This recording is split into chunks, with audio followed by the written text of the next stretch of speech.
Welcome to the Coleman Coliseum in Tuscaloosa, Alabama, where tonight the Georgia Lady Bulldogs seek to stay unbeaten in SEC play as they take on the winless Alabama Crimson Tide. Here's a look at the standings. Georgia at 4-0, just a half game behind first place Tennessee, while Alabama, after playing 11-2 in non-conference play, yet to win in league action.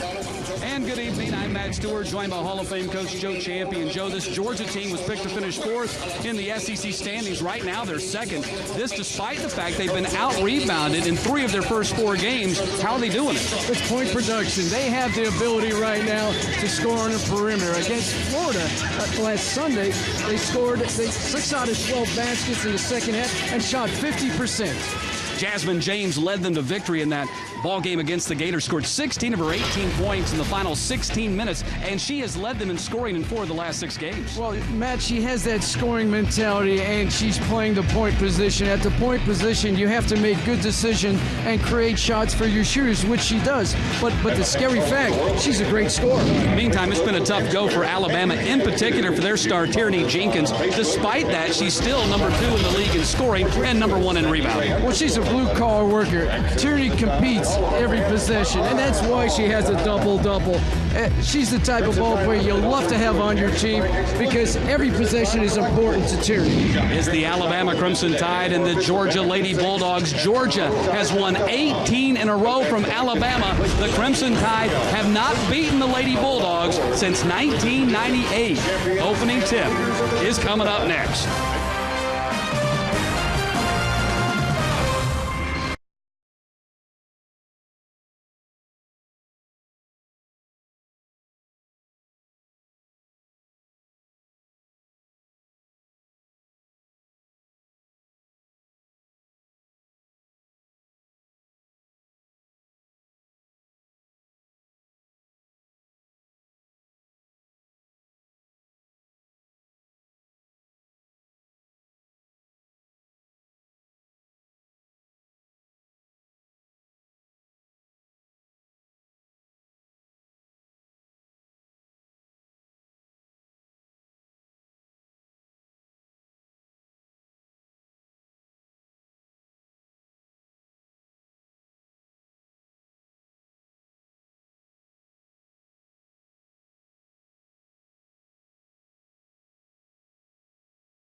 Tonight's game is brought to you by Geico. 15 minutes could save you 15% or more on car insurance. Call Geico at 1-800-947-AUTO. That's 1-800-947-AUTO or visit geico.com. Back in Tuscaloosa, Alabama, Coleman Coliseum, site of tonight's SEC women's college basketball game between the Georgia Lady Bulldogs and the Alabama Crimson Tide. Crimson Tide 11-7 overall, but 0-5 in the SEC. Andy Landers, head coach of the Lady Bulldogs of Georgia since 1979. 764 career victories at Georgia. He is a member of the Women's Basketball Hall of Fame. Wendell Hudson, head coach of the Alabama Crimson Tide in his 3rd season. 36-42 his record since taking over in 2008. Starting lineups for tonight's ball game for the Lady Bulldogs. Khalida Miller is the guard, joined by Jasmine James and Meredith Mitchell in the backcourt. Jasmine Hassel on the front line, and Portia Phillips, who's averaging 11.5 points per game and over 10 rebounds, is 2nd in the conference in rebounding. Celicia Farmer in the backcourt for the Alabama Crimson Tide, joined by LaToya King and Erica Russell. Russell had a career-high 30 points the last time these two teams played in a 73-66 Georgia victory in the SEC tournament. On the front line for the Crimson Tide, the aforementioned Tierney Jenkins and the freshman, Kanisha Horn. Let's take a look at our keys to the game, and Coach Joe Champion, you're on deck. Well, definitely Georgia has to find a way to win in the war in the paint for points and rebounds. They're lacking in that rebounding area, but more importantly, they have to attack the inside. And Alabama has to have patience on the offense. They're only shooting 18% from behind the three-point arc. They have to attack the basket off the dribble for a high percentage shots and to draw. draw fouls.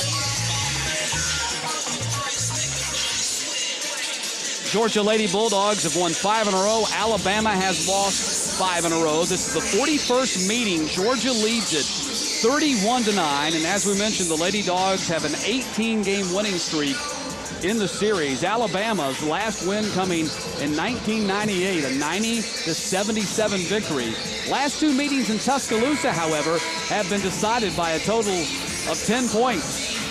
Alabama won the first ever meeting between these two teams back in 1977, but Coach, they've won only 8 times since.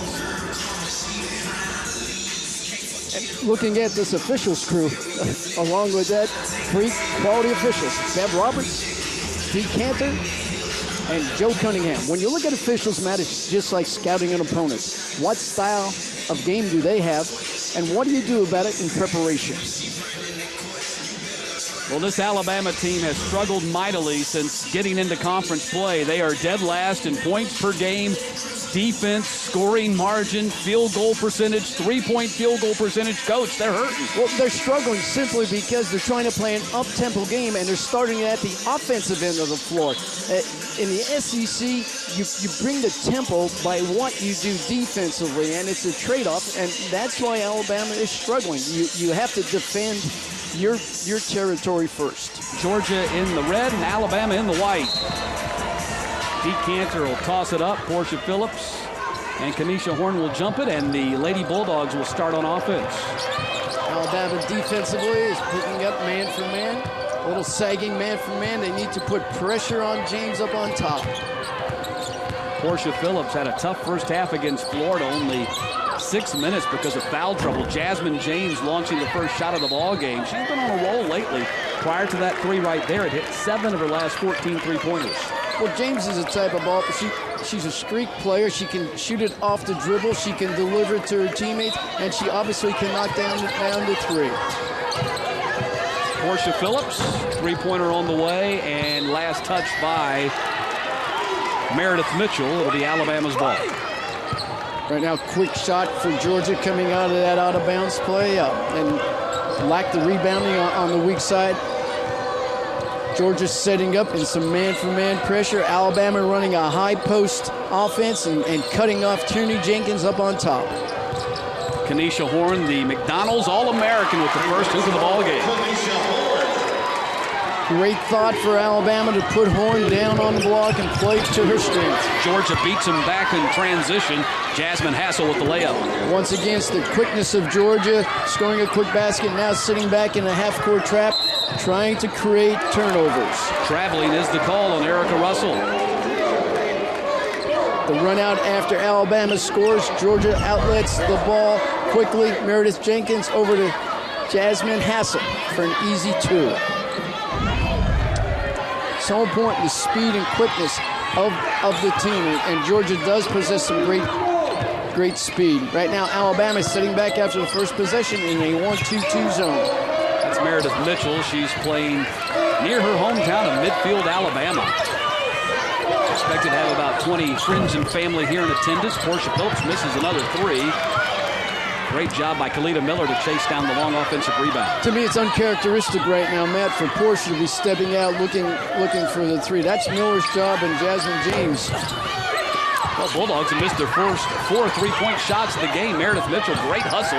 Got it to Phillips. She put it on the floor, and here comes Alabama. Extra possessions are important.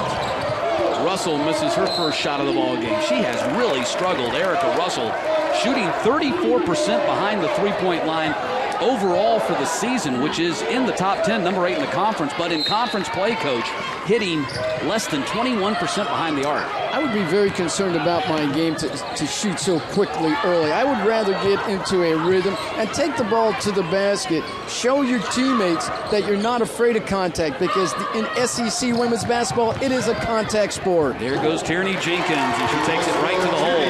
And that would be a great role model in terms of Tierney Jenkins. 6 foot, plays amongst the giants in the SEC, but not afraid to take the ball to the basket, absorb contact, and then finish the shot. Right now, Alabama slowing down the tempo with a 1-2-2 zone. Kalita Miller Georgia's missed their first 5 3-point attempts. Russell, nice dish. Well, actually, Latoya King, I should say. Latoya King on the assist to Tierney Jenkins.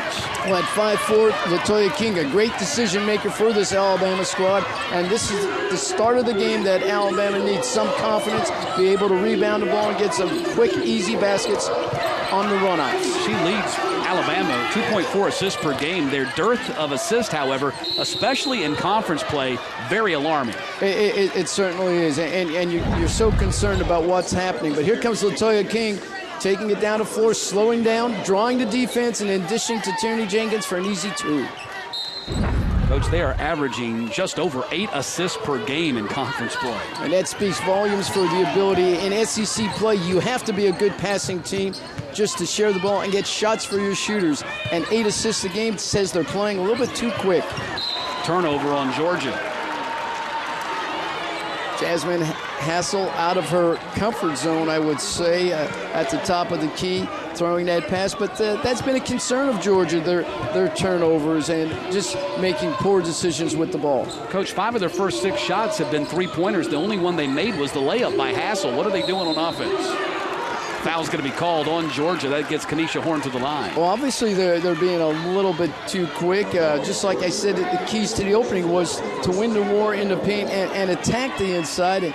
And Georgia's seeing the zone. So many young players have in their mind, Matt, that when they see a zone, it's shooting time. And they don't move enough players. They don't screen the zone. And the key is just like a man-for-man. Break it down by screening the zone, especially the middle of the zone on the inside. Kenesha Horn, the freshman out of Ramsey High School in Birmingham, where she at one point was the number 5 rated player in the entire nation. Portia Phillips goes to the bench, by the way, and Anne-Marie Armstrong checks in. And you're right about Kenesha, an outstanding ball player, but has an ACL injury between her junior and senior year, and just it takes a while, 6 to 8 months to come back, and you lack that mobility and that agility. And basketball is a game of explosive stops and starts. And right now she's getting back into form, but not the form she was when she was one of those top 5 between her sophomore and junior year. 5-point lead for Alabama.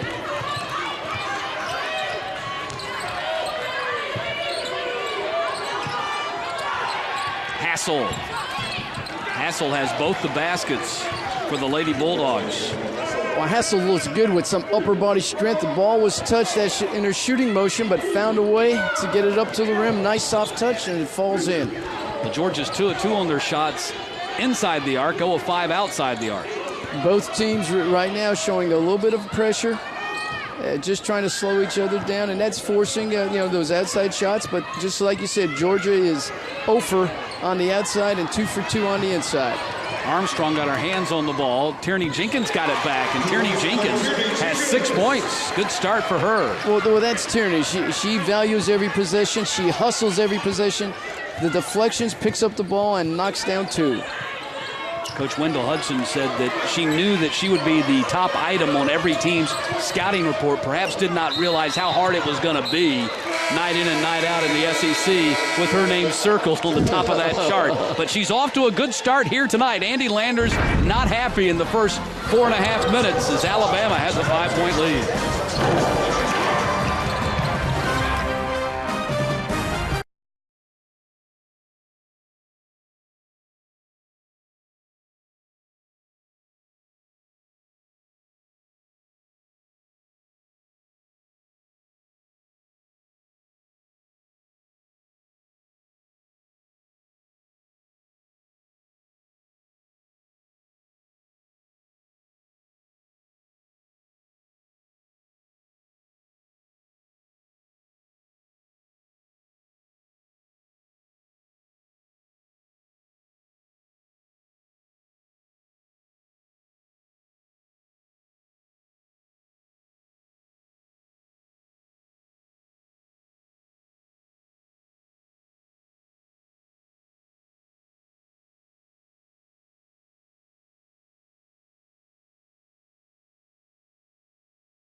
Watch tonight's game on CSS. You can also follow it on Twitter. Tweet us your questions and comments at my Twitter address, Matt_Stewart CSS. You can also find CSS on Twitter and on Facebook. And Tierney Jenkins, coach, has scored 6 of Alabama's first 9 points.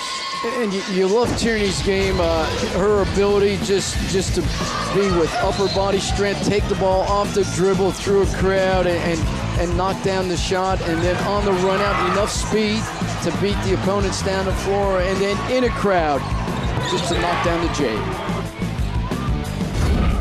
And Tierney Jenkins 3 of 3 from the floor and a steal tonight to go with her 6 points. Hard to earn. I'm guessing all SEC first-team honors playing for a winless conference team, but if anybody could do it, perhaps she's the one. Number 2 in the conference in scoring, number 1 in rebounding, number 1 in offensive rebounding, number 2 in steals, number 8 in minutes played, number 7 in field goal shooting, and number 5 in free throw shooting. And you know what the key is, Matt? You look at that young lady, you look at her face, and you don't know if she's winning by 10 points or losing by 20 points. That's the type of person she is. Coach Hudson couldn't have scripted a better start for his Alabama team. 4-5 from the floor, and rebounding now, pounded it. And that freshman, Kenesha Horn, rebounds the ball and gets a putback. Extra possessions in SEC play are a big key in your opportunity to be successful. Alabama is the number 1 offensive rebounding team in conference play, 16 offensive rebounds per game. And Georgia has been beaten badly, as we talked about off the top. They've been losing the rebounding battle almost every night in the SEC. They've been able to survive it, however, so far. But right now, down by 7 and a whistle. Foul's going to be called on Khalida Miller. You look at Kenesha Horn just fighting for position underneath, picks up the loose ball and just powers it up to the basket. Everything's going Alabama's way right now. Georgia has to find a way to play with the same intensity that Alabama has started this game. Tamika Willis, number 23, checks in for Georgia, and perhaps to give Georgia a little bit more muscle on the board. She said that, they've been pushed around the basket too much, and Georgia's just got to be more aggressive, have not been aggressive enough on the glass. Well, they're expecting their teammate to rebound the ball rather than them taking it over. And when I say them, that's every individual player has to go to the rim. And Celicia Farmer knocks down the jumper. Alabama has a 9-point lead on Georgia. Well, you like Celicia Farmer's game. She has the ability to knock down that shot with her size. She has the size at 6 foot. She loves the baseline area and gets set up by LaToya King, just follows the ball handler and has an easy look at the basket and knocks it down. Great athlete, got some length that Alabama does not have a whole great abundance of, so she brings that to the lineup, and she's been battling a hip injury as Meredith Mitchell knocks down the 3. That's the first 3 that Georgia has hit. Well, Meredith is going to come to play living close by here in midfield Alabama. Her pride is going to step up, and she's a great leader. For her to knock down this 3, she's that defensive ball player that just attacks their opponents, but nice look, nice follow through, and get sets up. Maybe now Georgia will be energized to defend. Erica Russell checks out of the ball game, and Alicia Mitchum, junior transfer from Panola College, checks in for Alabama. Key in SEC play and any league play is the depth of your bench, and right now Alabama has to find a way to stay fresh. Georgia quickly gets a turnover on the inbounds play, which is a key to your success in the SEC. How can you find ways to score on putbacks, out of bounds plays, and then the long range bomb? That is a long range bomb. Khalida Miller, consecutive 3s by the Lady Bulldogs, have them back to within 3. Khalida Miller has no conscience as a freshman, has been improving. And how about this in SEC play? How about Portia Phillips capping Celicia Farmer right there? Portia Phillips bringing us to the block party. Ball last touched by Alabama. And knowing Portia Phillips' ability, she's one of the top 10 players in Georgia history as a defensive-minded player that knocks down those shots. I think she ranks number 10 on the list of career players at Georgia, and that's a fine list. Khalida Miller, that's a shot for her, a basket, and fouled on the play as well. That was a 2 for Khalida Miller. Basket does count, so Georgia down 1, and the foul was called apparently on Georgia after the shot. That's some good news and bad news. Good news is Georgia knocks down the 2 on the baseline out of bounds, but called for a foul. Renika Ransford checks into the ball game for Georgia. McDonald's All-American out of Washington, D.C. Great basketball IQ. The quickness comes on the floor now. The opportunity now to be quicker defensively. I like her game, and the mentality of Ransford is to D it up and just bring quickness to this team along with Jasmine James. Great combo up on top of quickness.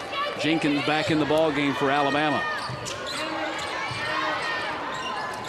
Georgia back in that 2-3 zone, trying to match up with Alabama, and Alabama showing some good patience right now to keep the tempo of the game in their favor. Just not getting it around the perimeter. Mistake right there. Ransford the steal for Georgia, goes right by Jenkins and missed the layup. Mitchell the offensive glass and putback. Lady Bulldogs have the lead. It all started with a poor decision by Jasmine Robinson at the wing. No reason when you're throwing the ball back out to the top of the key to be in a hurry. Pass fake before you make your pass. Meredith Mitchell has been so instrumental in the Lady Bulldogs' 4-0 start in the SEC. She had 3 steals in a 13-0 run against Florida as Georgia came back from that 16-point deficit against the Gators on Sunday. Well, Portia Phillips bringing the ball down the floor. That's a scary thought right there with all the quickness. James. See, now as a coach, I'm upset with Jasmine James. She needs her teammates to touch that ball. Ransford the rebound off the Jenkins miss, and Georgia wants to run before Alabama can set.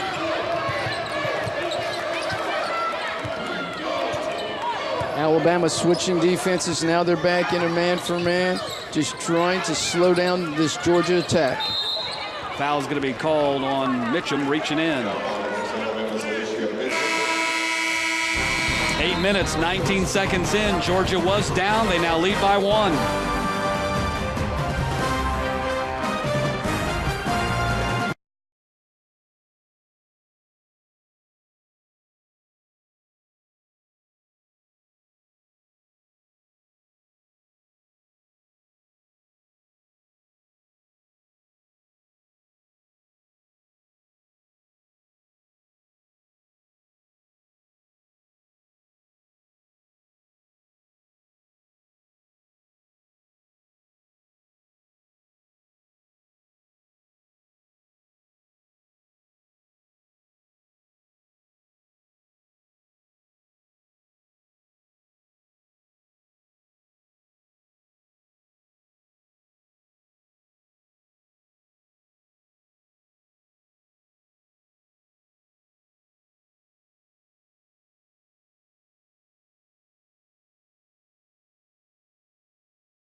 .13, all your favorite SEC sports, all your favorite SEC teams. The SEC plays on CSS, a full lineup of live football, basketball, baseball, and more.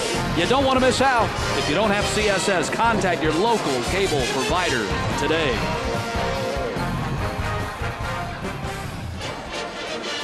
Meredith Mitchell, 5 points for Georgia here in the early going.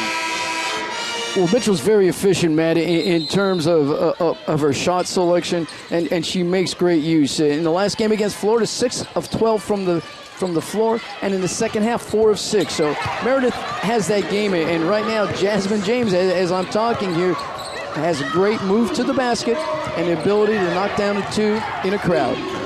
Jenkins missed the layup after James got her first bucket of the ball game, and now Ransford pushes it up the floor. At that timeout, I believe Coach Landers just got them in another speed right now. Ransford, stop and go dribble, great move up on top. Foul called on Jenkins. Unnecessary foul in my mind. You're 20 feet away from the basket. Just cover the dribble drive, stay between her and the ball instead. Key foul called on Jenkins.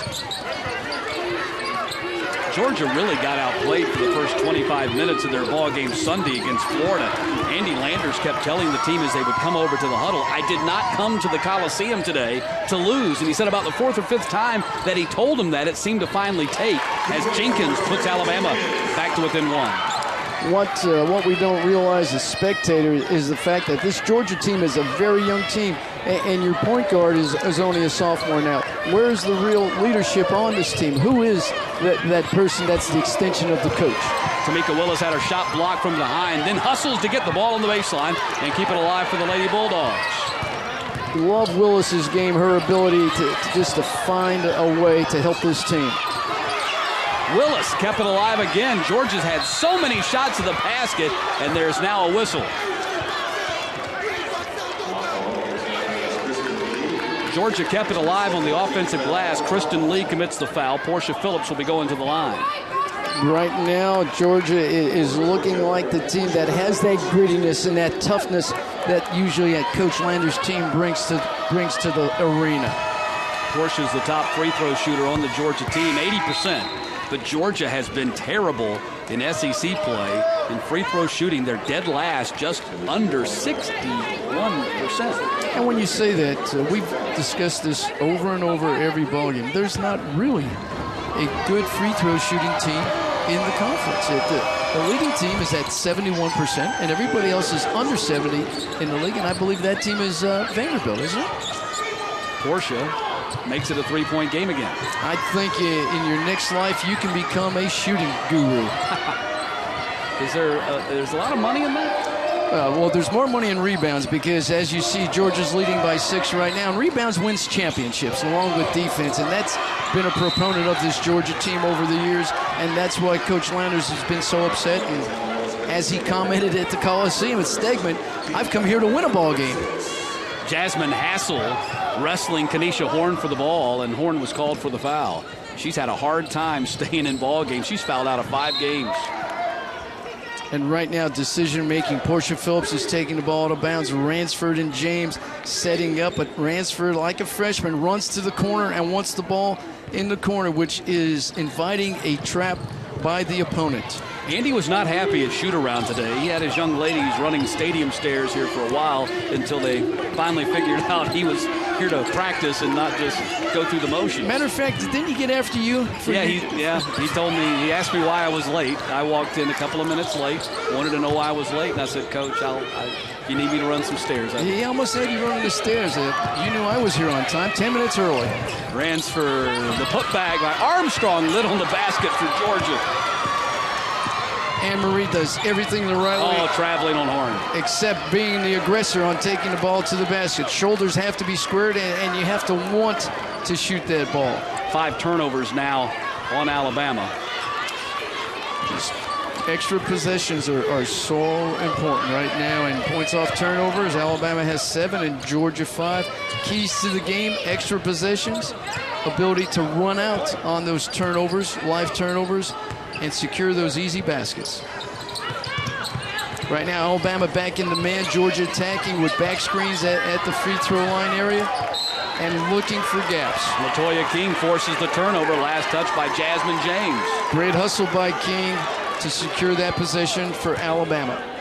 Alabama battled back from a 9-point deficit in their loss to Arkansas on Sunday.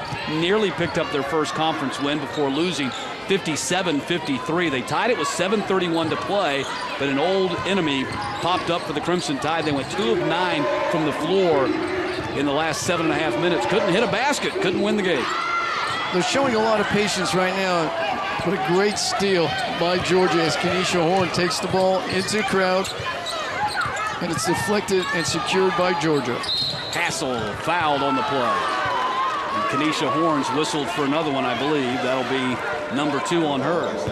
And Matt, that's the key in terms of Georgia's success, getting the ball inside to Hassel, getting the ball inside to Portia Phillips, and having Alabama defend, because Alabama doesn't have the size. They don't have an SEC postgame to match the length and strength of this Georgia postgame. Wendell Hudson says the Crimson Tide just not doing the little things to win the ball game. He said they would force turnovers, and they forced 28 turnovers against Arkansas on Sunday. He said, but we'd get the turnover, we'd get the run-out layup, we wouldn't hit the layup, but we'd come up with empty possessions. He said we had like 3 or 4 in a row just like that. We're working really hard on the defensive end. We're getting the turnover that we want. We're getting the missed shot that we want. We're getting the run-out, but we're not getting any points out of it. Well, first thing is, are shooters getting their shots? If shooters aren't getting their shots, who is shooting the ball? When you're shooting under 30%, and right now you see Georgia out-rebounding Alabama, but Alabama shooting 50% from the floor, and that's the key. In SEC play, they're under 30%, and now they're finding ways to get those easy shots as Tierney Jenkins just turns 2 dribbles and knocks down the 8-foot J. Jenkins now has 8 points in the game. Those are the components, like Coach Hudson said, the little things. Well, the little things in my mind are big things. When you're shooting under 30%, are you taking good shots? And are you taking quick shots? Are you taking quick shots without board coverage? That's like a turnover when you shoot the ball too quickly. Down to 6 on the shot clock. James back to Armstrong with 3. Ball knocked away. Tierney Jenkins, another steal. She averages close to 3 a game. Jenkins is always around the ball, has a great basketball IQ to sense when someone's going to pass or dribble the ball, and she's out there deflecting the passes. Russell. She has just had a devil of a time knocking down a 3 ball in SEC play. 7 minutes, 23 seconds to play in the first half. Georgia with a 2-point lead on Alabama.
Georgia with the 2-point lead on Alabama here at the Coleman Coliseum. Tune into Sports Night for extensive basketball coverage on Monday nights. It's our college basketball expert, Brian Oliver. On Tuesday nights, our NBA expert, Dennis Scott. Sports Night, weeknights at 6 Eastern, 10 Central on CSS.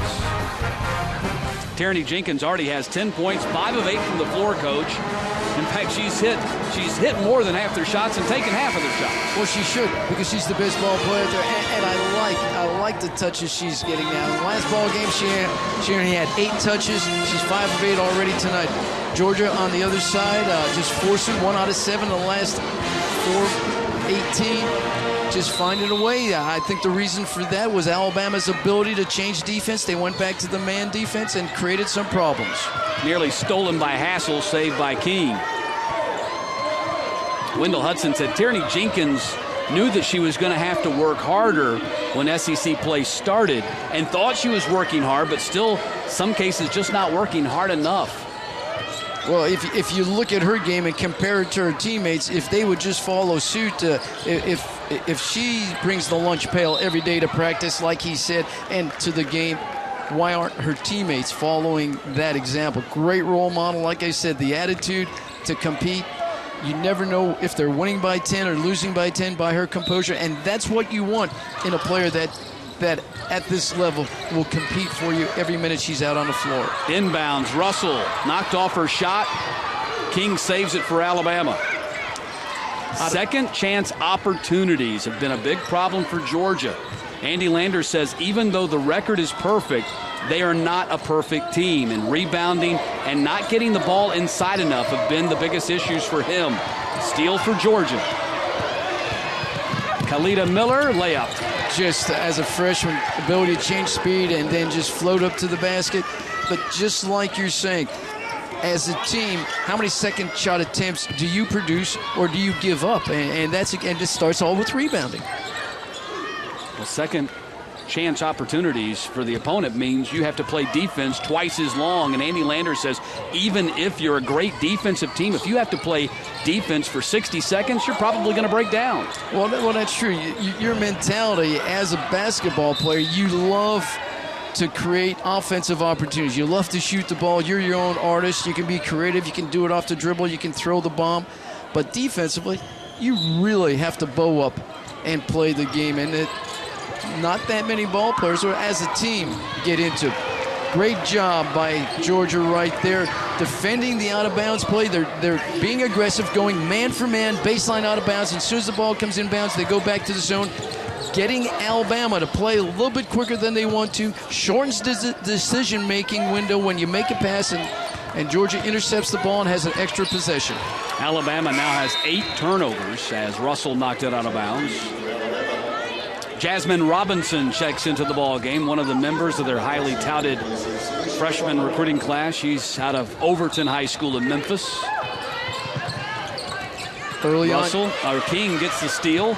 Early on, Jasmine had the ability to knock down the shot, but has been struggling in SEC play, I believe, with the size. And right there, as we're talking, Alabama does a great job of securing the ball. Tierney Jenkins, once again, finding a way to secure the ball, run it out. And now Jasmine Robinson draws the foul, jump ball. Tierney Jenkins, nice penetration and dish. Mitchum's got to knock down that shot. She certainly does. That's you've got to make those shots. Ahead to Hassel. Oh, got turned around like a pretzel. Turnover for Georgia. They missed an easy run out too right there. 8 turnovers for the Lady Bulldogs. But it was an aggressive turnout. As a coach, you're not upset. You just wish it was a little bit softer pass, but right now Georgia's playing to the speed they enjoy, trying to get those runouts from their defensive effort.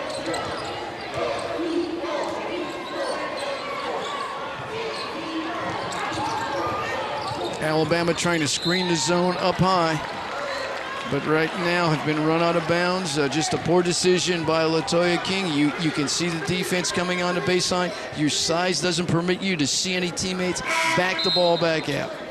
What I like about Alabama, they're extending their defense tonight just to put Georgia in a position where they play the full game rather than giving Georgia, because of their size, an opportunity to pound the ball inside. They're going to make them play. Ball knocked away by Russell. Alabama at 38%, Georgia at 35% from the floor right now. Moments ago, Alabama was shooting at a rate of 50%. Georgia's defense has decreased that. And right now, you can't let Alabama, you can't let your offense influence your defense. You have to stay up, you have to stay poised, and just attack the offense. Pretty even with turnovers, 9 and 8. Well, 9 and 9 now. 9 and 9. Alabama has missed their last 5 shots to fall from 50% to 38%. It's simply being confused by the Georgia defense right now. It's just like any offensive opportunity, you still have to screen the zone defense to break them down and then attack. Deflection by Georgia, but picked up by Tierney Jenkins. Armstrong, the backside rebound for Georgia. Jasmine James pushes. Armstrong left open for 3. And a rebound for Alabama. The clear by Mitchell. You look at that shot, Matt, and it was way off to the right. That concerns me as a coach watching a player shoot the ball off to the right side. Things not pretty right now, Coach. Well, once again, Anne-Marie goes in. She's struggling right now, and she's got to find a way just to gain her composure and understand, just slow down mentally and just play the game. That would have been a shot where she high jumps to the basket and it goes in. Instead, she long jumps. The ball comes off the board, off the spin it. And right now, you still have a 4-point game because you can't knock down that layup.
With a 4-point lead, both these teams hit a dry spell here. College basketball men's SEC hoops coming up Saturday at 6 o'clock Eastern here on CSS as Alabama will be at Auburn. Auburn nearly got the big upset tonight. Came up short against the Florida Gators. Crimson Tide and Tigers, the big rivalry game here on CSS Saturday night. How about Alabama? We watched those guys practice here today, 2 days ago. Big victory for Anthony Grant's team as they improved to 3-1 in the conference with a victory over Kentucky.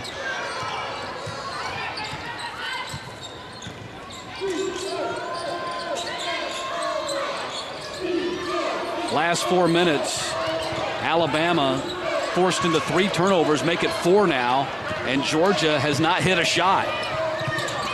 Or actually, it's the other way around. Either way, any way you slice it, Coach, it's ugly right now. It certainly is, and this is where you consider your bench play. Do you have the depth to be successful to play a 40-minute ball game? And right now, their shooting shows that they are tired out there because they were making these same shots the first 10 minutes. Do you have someone who can make a shot right now? That's the key. Just slow it down, and for Alabama now, with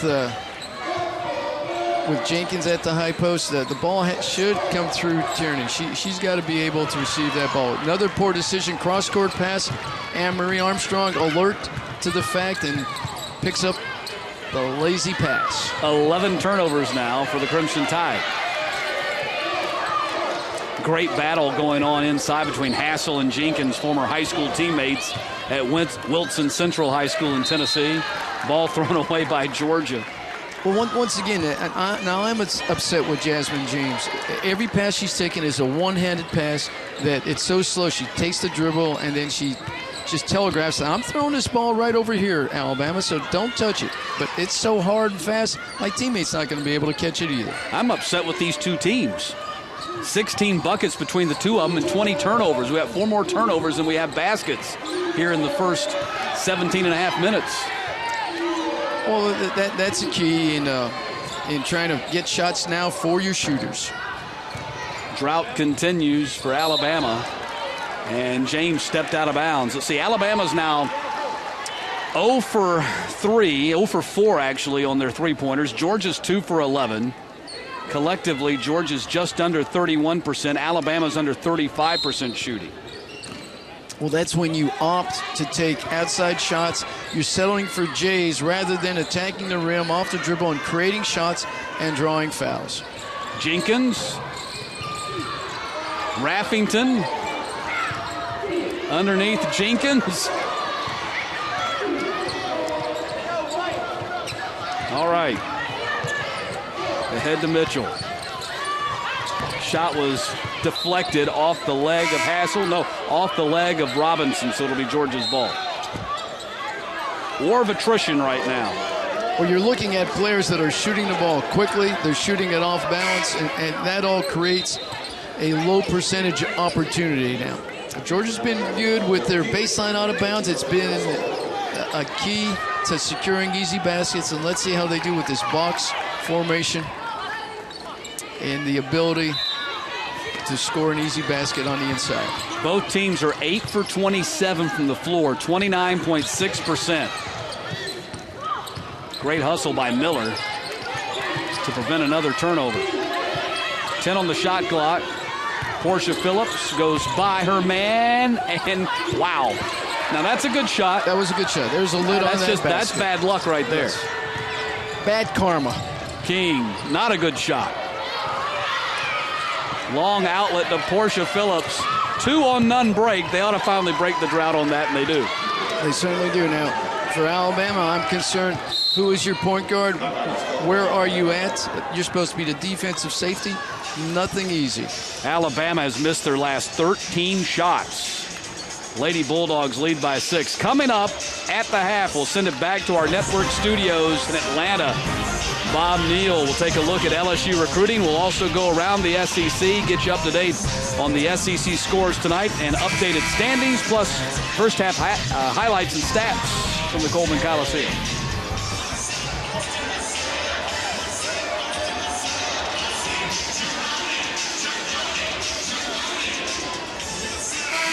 Alabama, 38% shooting for the season, 27% tonight. That 38% number is a little bit misleading because they were 11-2 in non-conference play. Since they got into conference play, they're shooting only 29% from the floor. And they're only averaging 52 points in SEC play. A big factor, especially trying to find ways to score. They're only getting to the free throw. They're only making 11 free throws in SEC play. And the big key is that they're shooting 19% from the three-point arc. I would stay away from that shot and try to attack the rim. There's another one of those shots. They haven't hit one yet tonight. It's like Groundhog's Day for Wendell Hudson. Well, Erica Russell, has to understand this is about the team, and she's over, and she's still throwing them down. I want to see a mid-range game. I want her to take that ball to the rim and hit some bodies instead of being out there and settling for that long shot. The drought is now over 7 minutes for Alabama. Mitchum, and finally breaks it with a layup. Mitchum showed some grit on that one, Matt, with her ability just to recover, take the ball to the rim with a little finesse, a little touch, but some grittiness. Shot clock off. Miller launches anyway. Gives Alabama a chance to get the final points of the half.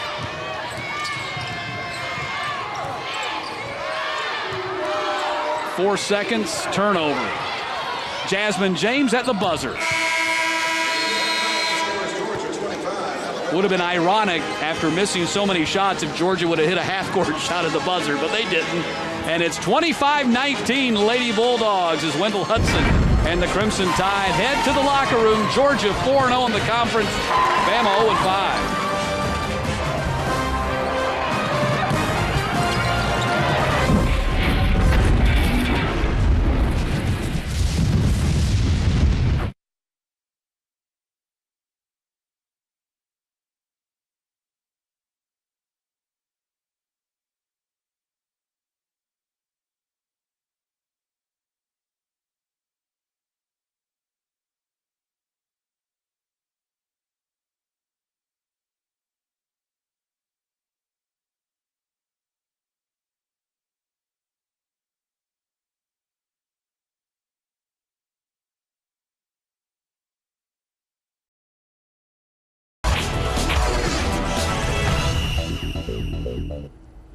Welcome into the ESPN3.com halftime report. I'm Cassidy Hubbarth. Coming up, we'll find out how one coach is using an unusual wardrobe to help attract people to his program. And we'll take a look at how former Michigan man Steve Fisher has brought San Diego State to the national stage. But first, for the latest on what's happening around college hoops, let's now send it over to the college basketball scoreboard crew. Guys, take it away. Thanks, Cassidy. Welcome into our college basketball studios. Ryan Burr and Jimmy Dykes. And Jimmy, looking at Saturday, just a great schedule of games. Of course, it all gets kicked off with game day at 11 a.m. from Purdue. High noon, Villanova at Syracuse, K-State at A&M, Duke at Wake, Kentucky, South Carolina. Game day again to wrap up the day, and then Michigan State at Purdue. Let's start with the game at high noon. Villanova taking on Syracuse. Both teams coming off their first conference loss of the year. The team I've been most impressed with in college basketball the last 7 days, Syracuse, because of how they played and how they looked in their loss at Pitt. Fallen behind by 19 points to start the game, then came back without Chris Joseph on the floor. This is a Syracuse team that's built to go all the way to the national championship game. I really feel that way. Defensively, they're the best in the league right now at defending the three-point shot. Villanova, the best three-point shooting club in the Big East. So that's where the game's going to be decided. If you're Villanova against the 2-3 zone, you must make the middleman from Syracuse respect your play. If you do that, you can kick out to some threes, you got a chance. Right now, Villanova doing a very good job of defending without fouling. That must continue in this ball game. Jay Wright and Jamie Dixon have had more success against Syracuse than really any other coach in the Big East. One of these two teams, Jimmy, will have 2 losses this week, so it will be interesting to see how that goes. Game number 2 on the day, Kansas State taking on Texas A&M. K-State picked to win this league. What's happened? How about this? They were preseason number 3 in the country, and if they lose this ball game, they will be not ranked in week 12 of the rankings. You know, you can talk about their lack of leadership and Poland now having to play the point guard spot. They have a lot of issues right now, and they're not scoring the ball very effectively. Their defense is not clamping down on people. They're not playing with an edge like they've always had before. And if they don't do that against Texas A&M, that's what they do. Texas A&M will beat you up on the boards. They'll turn it into a fist fight. And we always talked about Frank Martin's club having that fist fight mentality about them. They haven't had it consistently, and Mark Turgeon's team does. Texas A&M is a team that doesn't have a lot of flash about how they play. They just pound you and beat you, and this is a very important ball game for K-State. If they're going to say, you know what, we're not going away during the month of January and February, K-State needs to win a game like this. It's like a painter. You know, you don't realize how good a painter is until he's dead. Right. You don't know how good a point guard is until he's gone. Denny Clemente was huge for K-State. They really miss him a lot. Moving down the line, Duke taking on Wake Forest. With the Dukies, a team that is bounced back from that loss to Florida State. What do you like? I like the fact that Duke got hit in the nose. I think they have to have that another couple of times if they're going to really go deep and make a run at that national championship. They've got to get scoring on the inside. We know that. How do you do that for the Plumleys? They are not sit-on-your-legs type guy on the low block. You have to have action for the Plumleys. So Duke's going to win this ball game, but I'm going to be watching how do they go about it. We know they can make threes. We know their perimeter is terrific, but they got to get those Plumleys involved on some screening action, getting them cutting to the low block, scoring on the move, things that they can do well. That's what Mike Krzyzewski and his staff have to get Duke doing if they're going to be a serious contender in March. March. I'm interested to see just how many teams from the ACC will eventually qualify for the NCAA tournament. Of course, the night wraps up with the game that game day will be at. Of course, we're talking Michigan State and Purdue. Michigan State, another one of those teams ranked in the top 5 to start the year that's struggling. Where's their confidence? I mean, they have 6 losses on the year. They're already 1-2 in the road in Big Ten play. And Keith Appling and Adrian Payne, 2 freshmen right now in the starting lineup for Tom Izzo, they've got to play. Now, I'm not talking about just play minutes and pass the ball and be a guy that guards his guy. They got to perform. You look at Appling right now, he's averaging 2 points and 2 rebounds. He's a long guy. And this will not be an easy game for 2 freshmen to step on the floor at Purdue. This is a Purdue team. They know who they are. They're going to defend their tails off. They're going to be rugged. They're going to check you, make it a very physical ball game.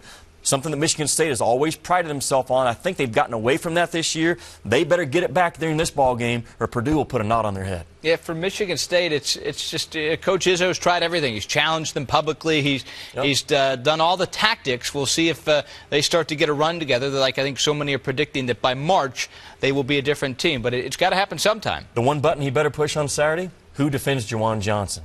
6'10", moves around the floor, can knock down 15, 16-footers. He's long. He runs light. When you hear him run, you can't hear him run. That's a sign of a guy that's quick off of his feet, soft-footed. Juwan Johnson is a handful. Well, college basketball gets Saturdays all to itself. Starting this week, it is a great slate of games. For Jimmy, I'm Ryan. Cassidy, back to you. Thanks, guys. Coming up, we'll tell you how Steve Fisher and San Diego State may be a team that you might want to start paying attention to. And what in the heck is Tom Hodges wearing? We'll explain this fashion faux pas after the break.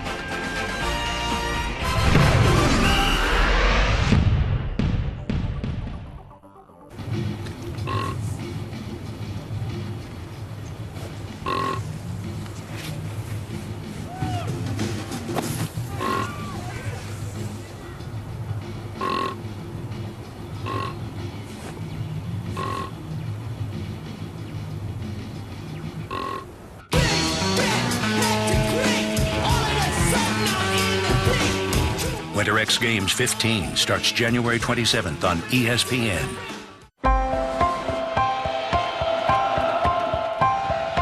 What makes a house a home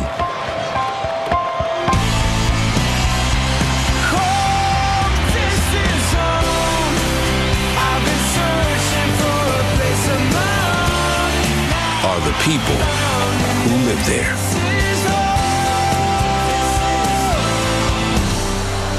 ESPN, the home court of college hoops. Welcome back. It's been almost 20 years since Steve Fisher coached one of the most famous group of freshman college basketball players known as the Fab Five. But after he was fired from Michigan in 1997 in the wake of an NCAA investigation due to off-court issues, Fisher's career appeared to be over. But 2 years later, he took over at San Diego State, and now in his 12th season with the Aztecs, the 65-year-old Fisher has the college basketball world talking again. Michigan wins the 1989 NCAA championship. Steve Fisher was once the ultimate interim coach. Hired by Michigan on the eve of the 1989 NCAA tournament after his longtime mentor Bill Frieder was fired, he went on a 6-game run to win the championship. I went from the nondescript guy that half the people in the building didn't know my name to, in 3 short weeks, in 6 games, we went to the White House, went to a state dinner where I sat between Bob Hope and Audrey Hepburn. Just 3 years later, he was a rock star, the head coach of the Fab Five, 5 freshmen in oversized shorts who took Michigan to the 1992 NCAA title game and then did it again as sophomores. They were either loved or hated all across America, but when we went to a spot, everyone that was there, whether they loved them or not, they wanted to get a picture with them. The Fab Five lost both title games, and in 1997 the program was investigated for its connection to a retired auto worker who allegedly gave loans to players. Although Fisher was ultimately cleared of any wrongdoing, he was fired. I know it was very hurtful because a lot of the things that were said about him were not true.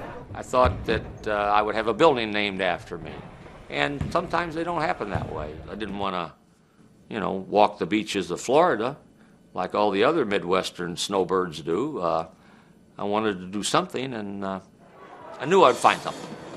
What he found in 1999 was the head job at San Diego State, which hadn't played an NCAA tournament game in 17 years and averaged about 2,000 fans a game. I'd have tickets in every pocket. I'd walk campus, and you look like a student. Hey, Steve Fisher, I'm the basketball coach. We play Vegas on Wednesday. You want to come? Now San Diego State owns the nation's longest active winning streak, is a top 10 team, and sells out their 12,000-seat arena every game. I told Steve, I don't think we had a crowd this good at Michigan, did we? I'm happy for him right now because the way the Michigan thing ended, I think now he's vindicated himself. People here didn't care. They didn't care about what happened at Michigan. They say, we got a guy that's been where we want to go. So maybe he knows the roadmap, and maybe he knows the formula to help us get where we want to go. Tom Friend reporting. The Morehead State women's basketball team has struggled to attract top recruits over the years and is averaging less than 1,000 fans per game. First-year head coach Tom Hodges wants to change all that and bring attention to his program by any means necessary. His strategy starts in his closet. The guy wears suits that Bozo would probably find offensive, all as a publicity stunt to get his team noticed. Well, you gotta hand it to the guy. It's kind of working. I'm Tom Hodges, head women's basketball coach at Morehead State University, and I know what style is all about.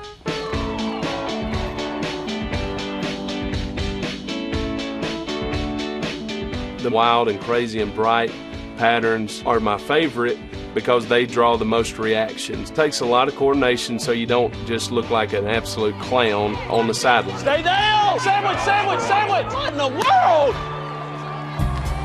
Coach and I were thinking of different ways and different gimmicks to promote the program here. It was about the same time the British Open was going on, and John Daly was getting more press for his clothing than he was for his wonderful play. I sent the email to Loudmouth Golf saying we're looking to do the same and get the same type of publicity here at Morehead State. Within just 2 or 3 minutes, the owner basically told him, if you'll wear the gear, we'll send as much of it in there as you could stand. I knew he was serious when he got all of our sizes. We purposely did not show the players any of the suits before our game at Kentucky. All the coaches come stepping out in this outfit, and we're all just like, are they serious right now? It would have been nice for a heads up that he was coming on with something like that. I love the enthusiasm. That's tremendous. Play as hard as you possibly can. When you need a blow, let us know. The coaches that we faced on the opposite sidelines have had fun with it, always greeted with a smile. Coach, how's it going? How's it going? It's going well. How are you? You what, bud, you're the most colorful thing. Golly, these children just grab me crazy, fella. God's a mighty blue. God's a mighty blue. God's a mighty blue. God's a mighty. God's a mighty. With the suit on, you would probably think he's like this loud, get back! Obnoxious, come on, ladies, type of person. He's like the total opposite of that. People now think I just wake up in it and I go to sleep in it. Outside of games, just wear very conservative things. You have to get premium starch with no flaking. My wife Hillary is not totally on the loudmouth bandwagon just yet. She's just not totally prepared to go all in and coordinate with me, but we're working on it. Winner, winner, chicken dinner.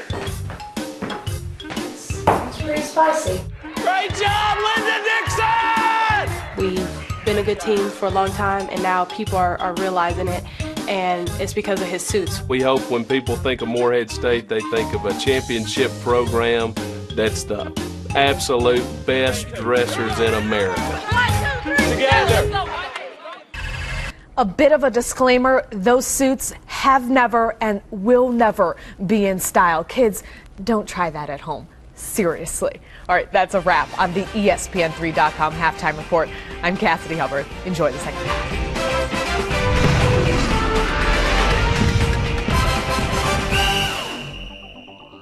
I'm waiting for the world's best to walk my fairways. and renew my tradition. First and second round coverage of the Masters. Coming in April on ESPN. 21st Century Insurance. They're the same, too. Both offer the same great coverage, same no-hassle claim service. They're basically the same. Like our matching fanny packs? Yeah, and drivers who switch from Geico to 21st save an average of $474 a year. Want to see our matching tank tops? We're out of time, folks. For a free rate quote, visit us online at 21st.com. 21st Century Insurance. The same great coverage for less. This is the NBA on ESPN Radio. Dallas Mavericks held to 35 first-half points, down 9 at halftime. Jason Kidd, who couldn't buy a three-pointer last week, hit 5 last night against the Lakers. Back at it tonight. Kidd holding out front, shot clock at 10. Kidd left around a Haywood pick, offers a high-arching three and hits it.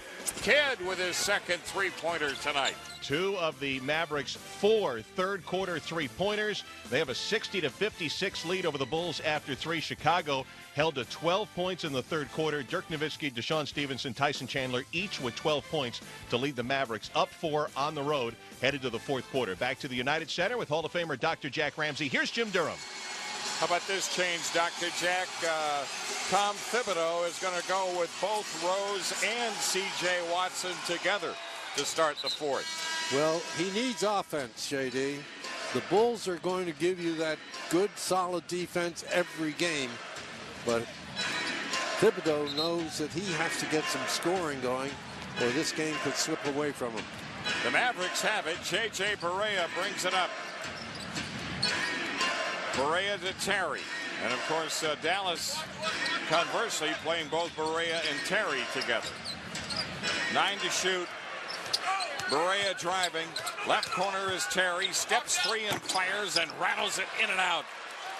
Taj Gibson collects the rebound. The Bulls open down by 4 here in the fourth. 25-19 as we start the second half. Coach, let's look at the first half stats. He's got a weak stomach. Turn away. If you look at the stats, you want to be shooting at least 40%. And both teams started off hot and just went ice cold. My concern is turnovers. Alabama's averaging 16 per game, and they're at 12 already. Concern of valuing the possession, and let's get the ball into hands of our shooters. So Georgia starts on offense wearing their road red, Alabama in their home white. Next to last game they're going to be playing here in the Coleman Coliseum. More on that in a moment. Jasmine James had her shot blocked by Farmer. Outlet.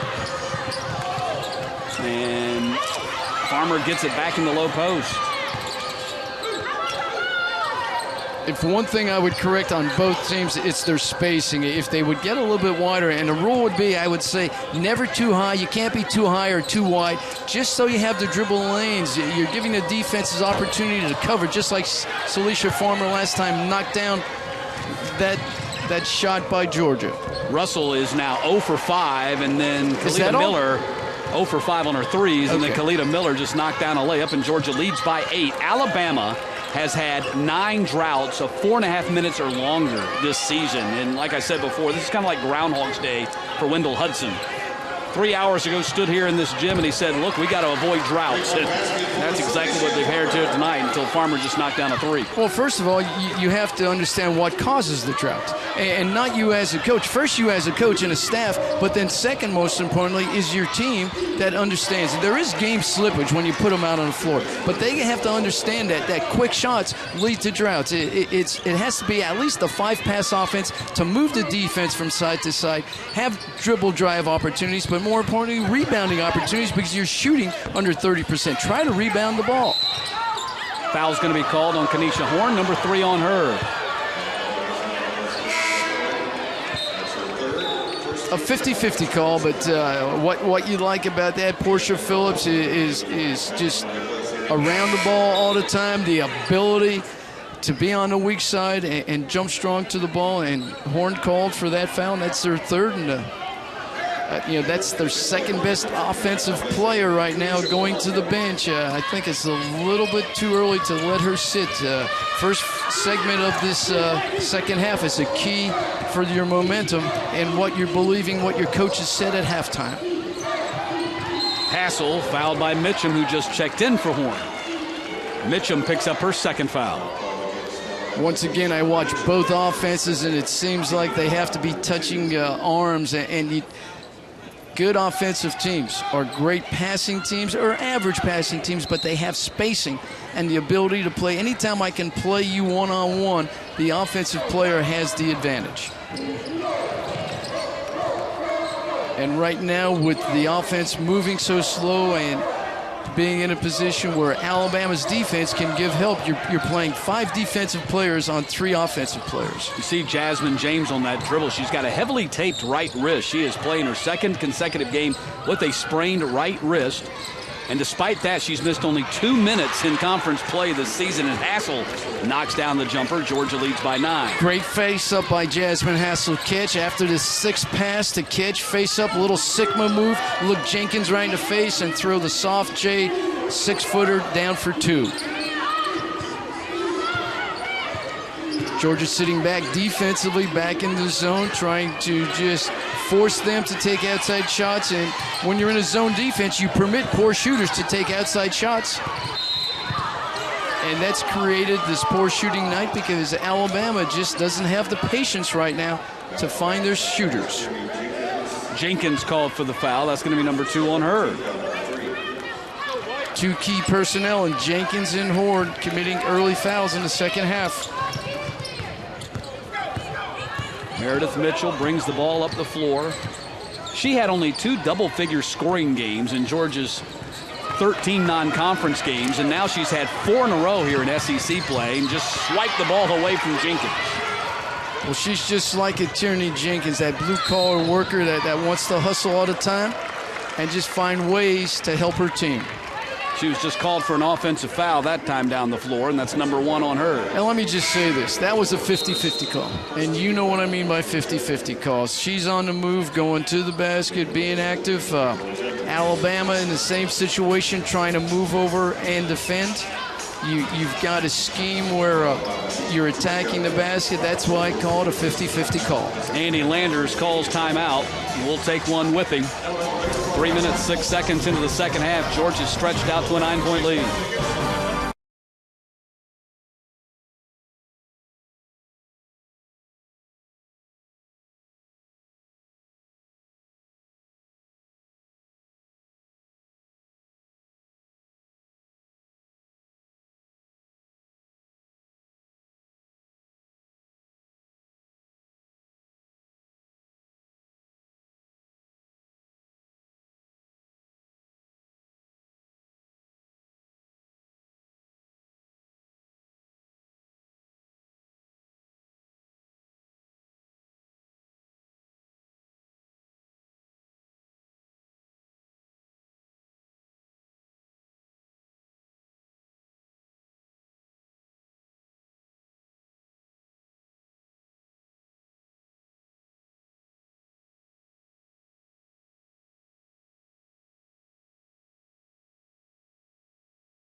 Lead just underway here in the second half. Let's revisit Coach Joe Champy's keys to the game and see how he's chalked it up here. Georgia must win the war in the paint. Well, Coach, it's 14-12, and they Alabama's got to attack the basket off the dribble, 29% field goal shooting. And that's what they're shooting for the season. But more importantly, I said also to draw fouls, and they've only been 1 of 2. So it just says they're not paying attention to the coach over here. And that's why we have the score. Georgia in the paint. When Hassel touches the ball, good things happen on the inside. But the rebounding is the key, and rebounding's pretty straight. So that's why the Hall of Famers over here, we're watching a game that is very close right now because they're not executing the keys. Well, it would seem to reason, Coach, that if you're shooting a low percentage, then let's cut down on the long-range bombs and let's try to take the ball inside. But there's been only 6 free throws combined in this game, and there have been a total of 19 three-point attempts, and only 3 of them have been made.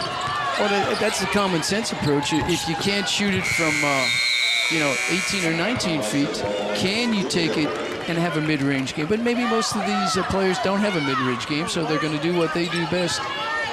And that's over right now. That was a shot clock violation for Alabama that time. 5-second violation on Georgia. And Andy Landers turns to Lakeisha Frett, his assistant coach, and says, get somebody in there that can take care of this. Well, once again, I don't know if that's what he said, but he was not happy. I think he was upset that both his guards, Miller and James, made cuts, 1 cut, and then they stood right by the defense. And if you're not open after the first cut, you're permitted to make that 2nd or 3rd cut to get open. Coach, that was a turnover off an inbounds pass. And that was a secure ball because there was a 5-second call on the last possession.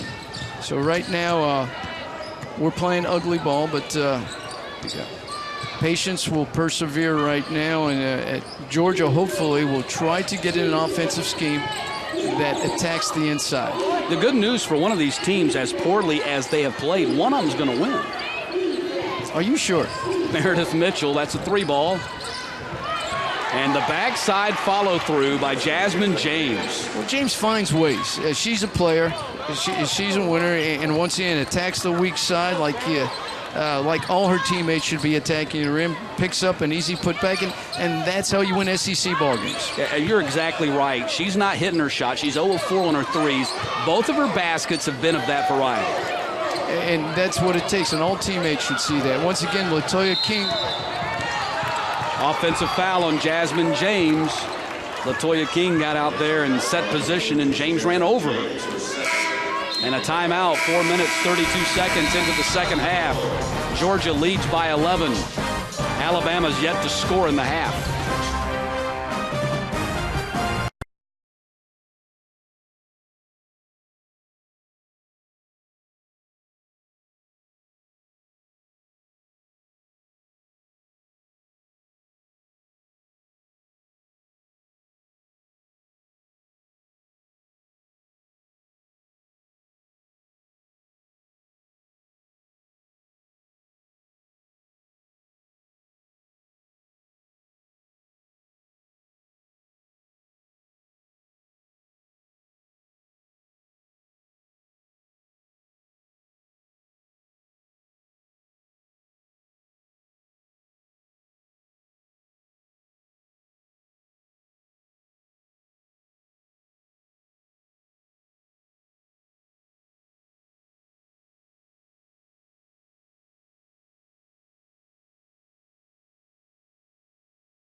Leading by 11. While you watch tonight's game on CSS, you can also follow it on Twitter.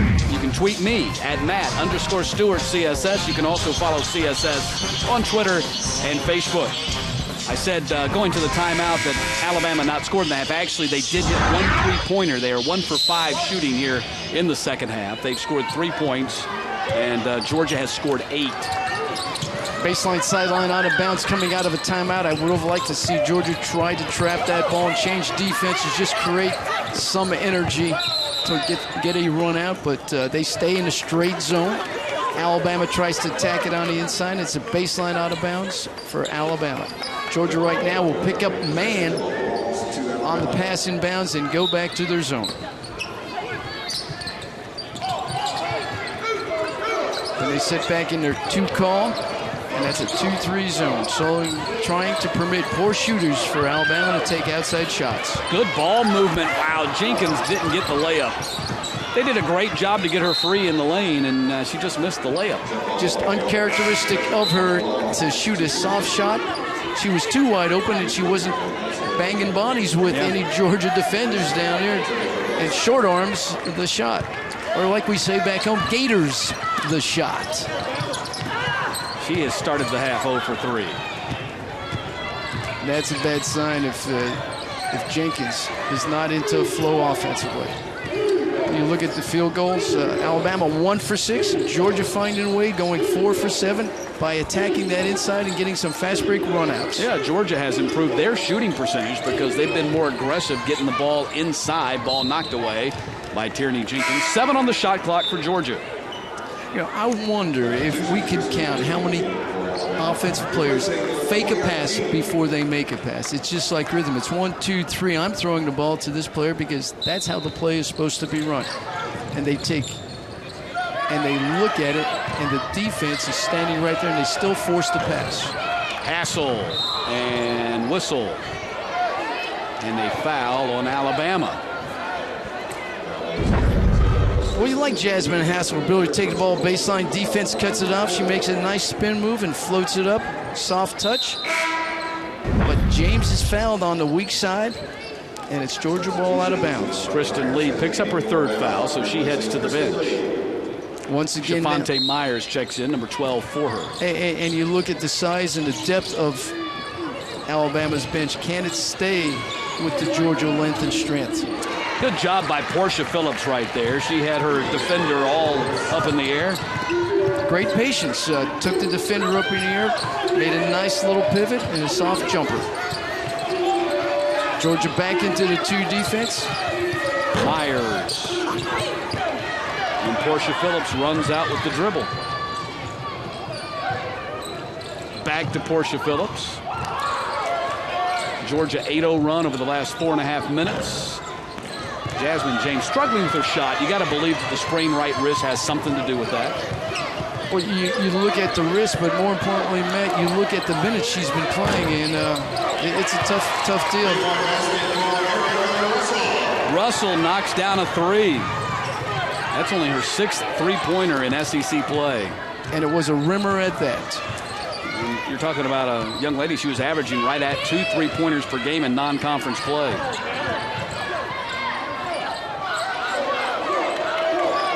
Ten on the shot clock for Georgia. Jasmine James 0 for 5 behind the arc. Russell out of control.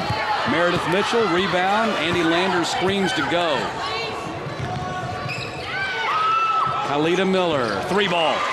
And that's her game, the ability to run out. Jasmine James understands her teammates. Good decision by Jasmine to set up the shot for Miller.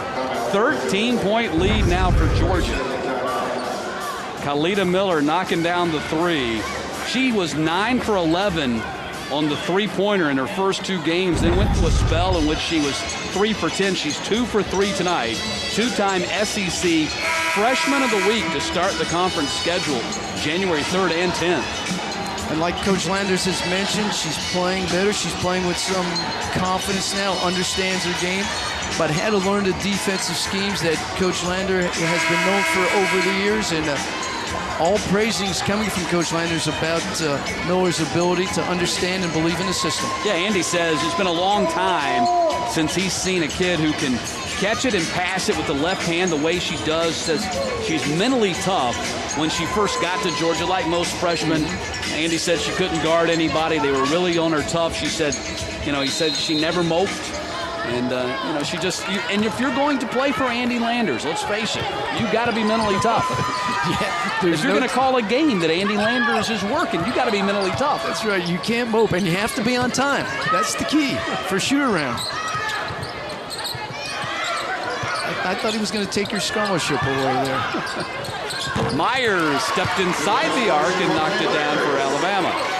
Well, Chafante shows a little patience, a little dribble, and that mid-range shot that we've been talking about and asking Alabama to show us. Inside, Portia Phillips beat Jenkins. Well, great seal by Portia. The ball goes from corner back to the top. Jenkins tries to go on top. Portia seals her. James Season puts a nice soft pass in there. Portia catches it and knocks it down. Hassel fouled her former high school teammate trying to intercept the pass. This key right now starts with Georgia's with 21 there. Portia Phillips sealing off the defense. James getting the ball. Portia feeling that the defense is coming, stays in a low position and explodes to the basket for 2 quick points.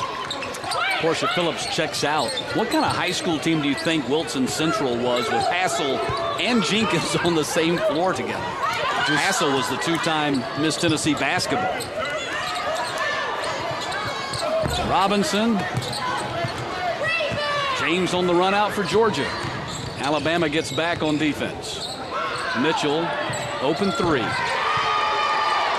16-point lead for the Lady Bulldogs. We talked about this earlier, and you didn't believe me when I said Georgia's a better passing team this year, and there it was. 3 touches, all to skilled ball players, and Mitchell just gets the squared up look and gets it, knocks down an easy 3. Well, Georgia is 3rd in the conference, 14 assists per game, and this season, overall, they have raised their field goal percentage from 38 a year ago to 43 this season, and tonight they got a 16-point lead.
$18 points in 5 of 6 SEC games, and they trail by 16 right now, 8.5 minutes into the second half. This is the next to last game for Alabama in the Coleman Coliseum.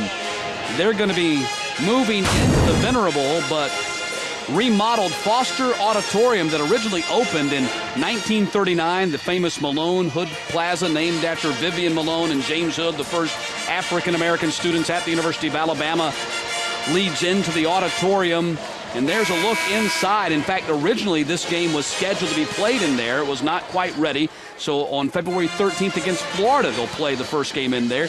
When they first started up the women's program in 1975, they played there. The men played there until 1968 and was home to one of the most famous shots in Alabama history, George Lynn's 84-foot shot against North Carolina that for the longest time was the longest shot in college basketball history.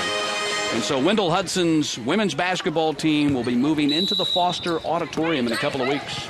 Should be an exciting venue, all-inclusive with offices and a court along with the volleyball team. Looks like the seating isn't any more than 3,000. So intimate setting.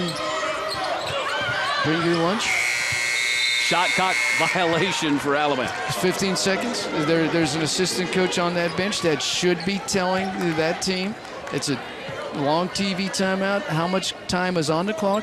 Offensively, be setting up a play to run off of that 15-second shot clock.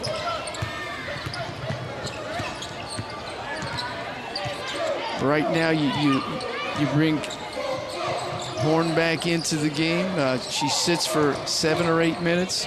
An offensive force that Alabama needs to find a way now to play a catch-up game, and that's a defensive pressing and trapping type game to get back into the point. Rebound Mitchell. 18-point lead for Georgia. Meredith Mitchell now has 10. Alabama lacking point production other than knocking down the shot from 15 or 20 feet. They've got to find a way to get runouts off their defense and get into quick baskets. How about Meredith Mitchell? She has now scored in double figures in 5 straight SEC games after doing it only 2 times in 13 non-conference games. And it kind of goes back to Andy Landers, lit a fire under her, was not happy with her play, benched her, did not have her in the starting lineup for 3 games, and then she worked her way back in, and she has been one of the most valuable players for Georgia here since conference play began. Well, you talk about an attitude adjustment, and basically that's what Coach Landers was doing in terms of getting her attention and getting her to play hard every possession. Jenkins now with 12. She's the leading scorer for the Crimson Tide. Jenkins once again finds a way to score, not on an assist, but a ball that was deflected to the floor, picks it up and knocks down the J. Inside, Tamika Willis couldn't handle the pass. And Andy Landers motions to Meredith Mitchell and says soft, a little bit softer pass. Right idea, wrap around bounce pass, but Tamika Willis wasn't ready for the fastball. She was expecting the little soft curve to come down there so she could catch and drop step to the basket. Raffington, the miss, cleared by Armstrong. Alabama's been outscored 188-112 in the paint in SEC games. Georgia gets back in transition, and the Lady Bulldogs lead by 18. And that was all created by Anne-Marie rebounding the ball, but a quick outlet to James, her ability to sidestep the defense, push it down the floor, and then looking for Willis. But what I like, Anne-Marie gets it out. But watch the move now on James right there. Just a good stutter step, takes it to the left side, and a soft pass to Willis. Just a pretty fast break. Georgia now with 8 fast break points. Lady Bulldogs gunning for their 19th consecutive win against Alabama.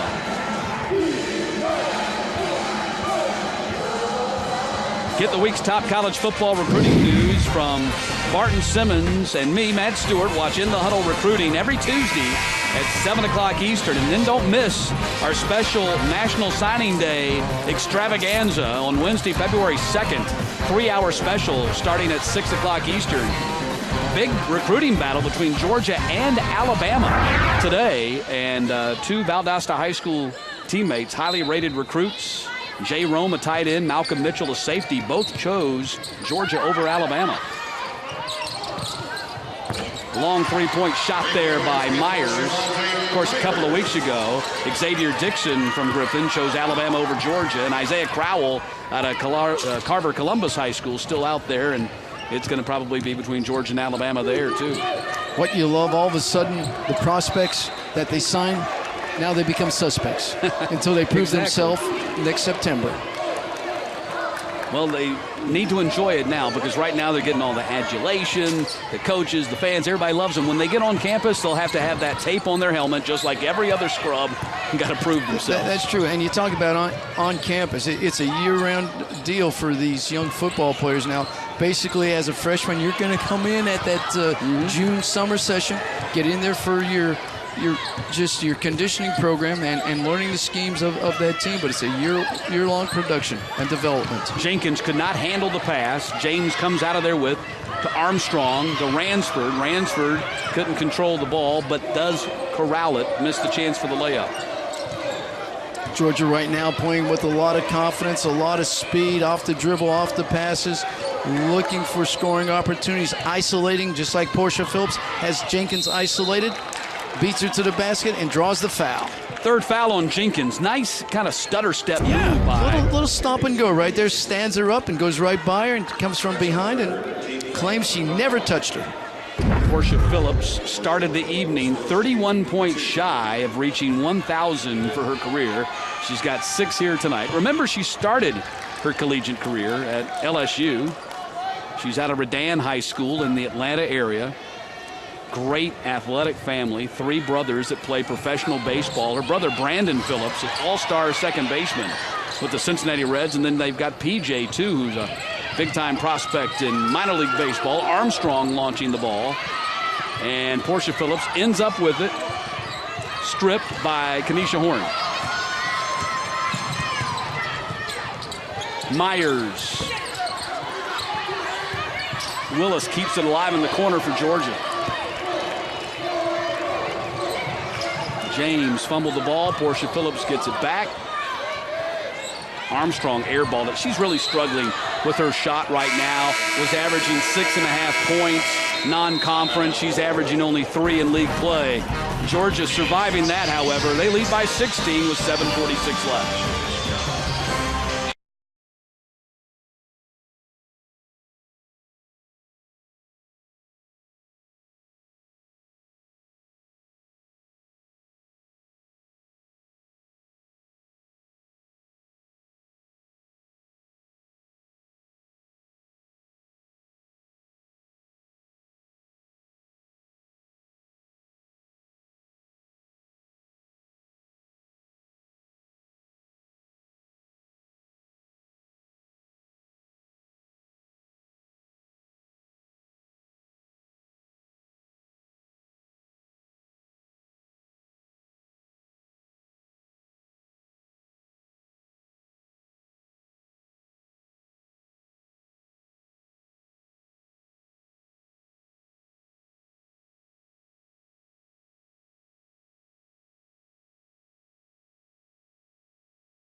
Point lead, and be sure to check out Talkin' Hoops on CSS. It's an exciting in-depth look at college basketball from host Bob Neal and top-notch experts. Stay on the ball with Talkin' Hoops. It's Fridays at 5 and 9 Eastern on CSS. And Coach, at halftime we talked about the 25-19 lead for Georgia, the Points in the paint edge was slim, 14-12. We said Georgia's got to start pounding the ball inside, like you had said from the very get-go. And Georgia's started to do that now. And a big key in this game, that their ability to run out and pound that ball inside. They have a plus 12 advantage, and more importantly, they're owning the glass. They have a plus 9 right there, and it's evident in the score right now. It's a turnaround. Body language by Georgia right now, excited. And you look at Alabama, points in the paint, 24-12, plus 12. That's a big-time difference. Georgia leading 38-29 on rebounds. There's a whistle as Horn drives to the hole. Georgia has been out-rebounded in 3 of their first 4 SEC games. Looks like they're going to win that rebounding edge here tonight. But they got beat bad, 47-31 on the rebounding against Florida on Sunday, yet still won the game. Well, simply because their shooting ability provided so much point production. They were 6 of 12 from the three-point arc in the second half, and just like tonight, they're shooting 50% from the floor in the second half compared to 31% in the first half. And we talked to Coach Landers about it. It's like a team that just doesn't have that go-to player, that killer instinct to start with.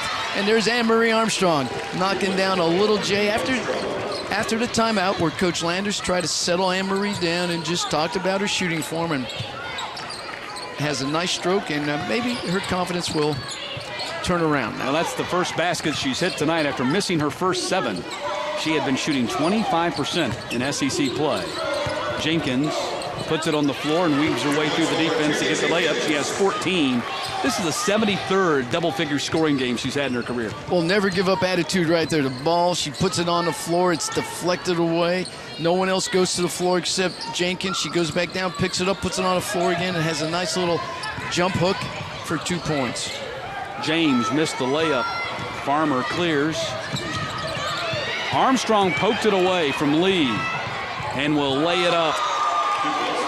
There's a young lady that was so successful with all those state championships, right now coming back with the ability to deflect, steal, and knock that layup in. And that's a 6'3" young lady, a sophomore, that just left hand goes in, picks it up, takes the 2 dribbles, and just softly puts it up off the glass. And you mentioned all the state championships for Anne-Marie Armstrong at the Wesleyan School in Norcross, Georgia, there in the Atlanta area. She was involved in 10 state championships, 3 in basketball, 3 in volleyball, 4 in track and field. Outstanding high school career. Jenkins gets 2 more, and a foul is called on Meredith Mitchell. Or was it? Nope, Meredith Mitchell. She's not on the floor, so it wasn't her. I thought I saw Beverly Roberts show 1-1 as in 11. I didn't catch the call. I have no idea. Mystery call. That's why I'm sitting over here with you. Georgia leads by 60. Georgia setting up the back screens to create scoring opportunities down low, and then kickouts when the defense flies to the basket. They have the long-range shot, which Miller missed at that time. Andy probably a little bit upset at the quick shot by Khalida Miller on that play, on that possession. Yeah, it's a catch-22, Matt. You want to still play their game, and you can't slow them down too much with a 30-second shot clock, but you just want your shooters to have good shots. Ebony Jones in the ball game for the first time for Georgia. Armstrong tried to save it. Bad pass. Well, right there, you blame Ebony Jones for making a poor choice rushing the ball, but Anne-Marie's got to be on her feet, on her toes, and be able to catch the ball. Just like you catch it, you have to be back there ready for any kind of pass, and she was waiting for a perfect pass, which was not available. Georgia draws winless Mississippi State on Sunday as Jenkins now has 16. Actually, she now has 18 of their 38. Great catch by Jenkins at the free throw line, the ability to catch it in the crowd, pivot, and shoot the ball on balance.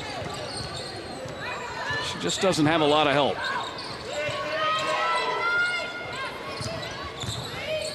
Armstrong got some confidence now. That's 3 straight shots that she's hit. Shooter's touch right there. Just a hard dribble from the baseline to the midline area and just throws it up nice and soft. Has an opportunity to go in. That's just like your putts. Just using that whole opportunity to just knock it in from left, right, in front of the hole.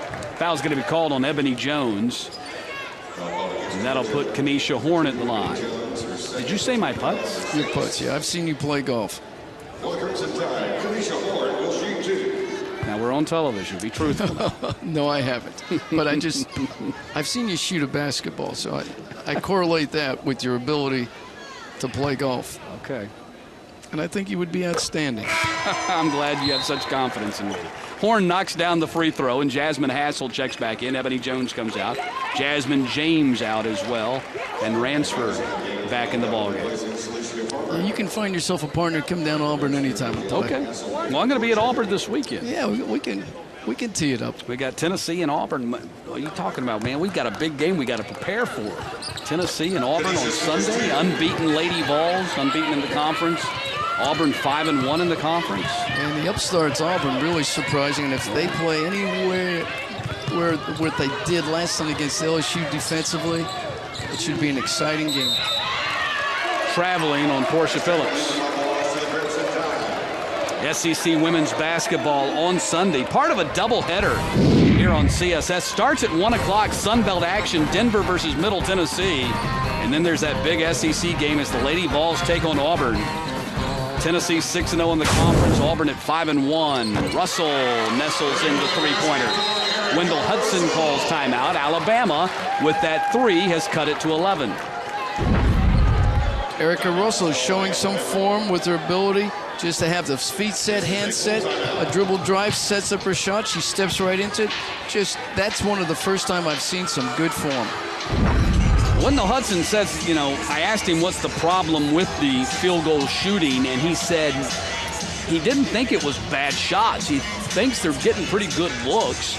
He does think that perhaps confidence has something to do with it. When you get into that situation where you miss open shots, you start to doubt yourself and you hesitate to pull the trigger.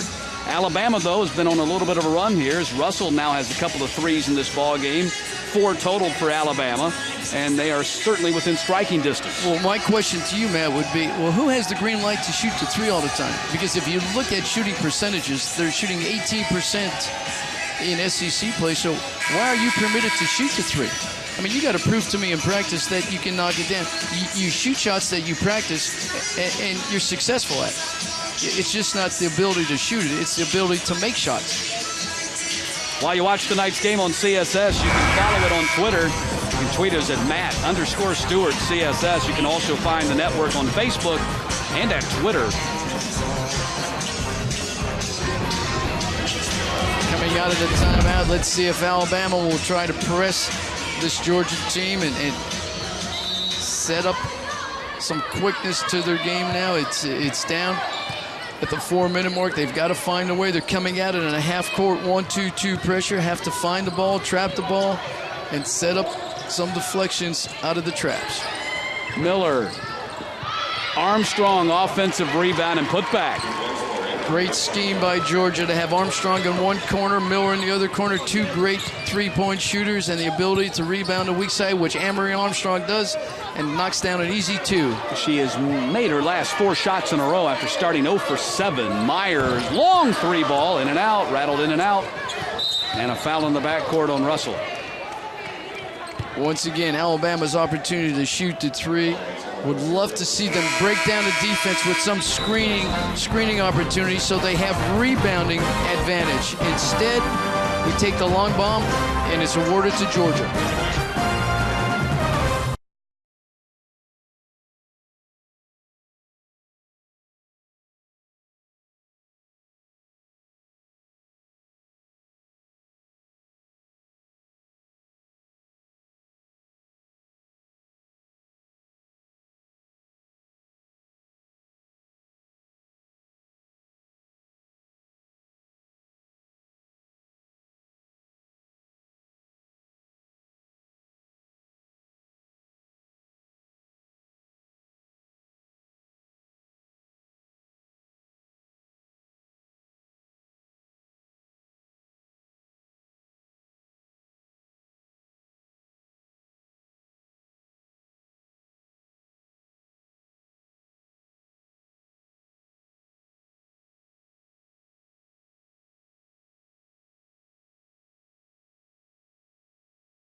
Leading Alabama by 13. Tierney Jenkins, though, another double-double. 13th of the season, 35th of her career. 18 points and 10 rebounds tonight.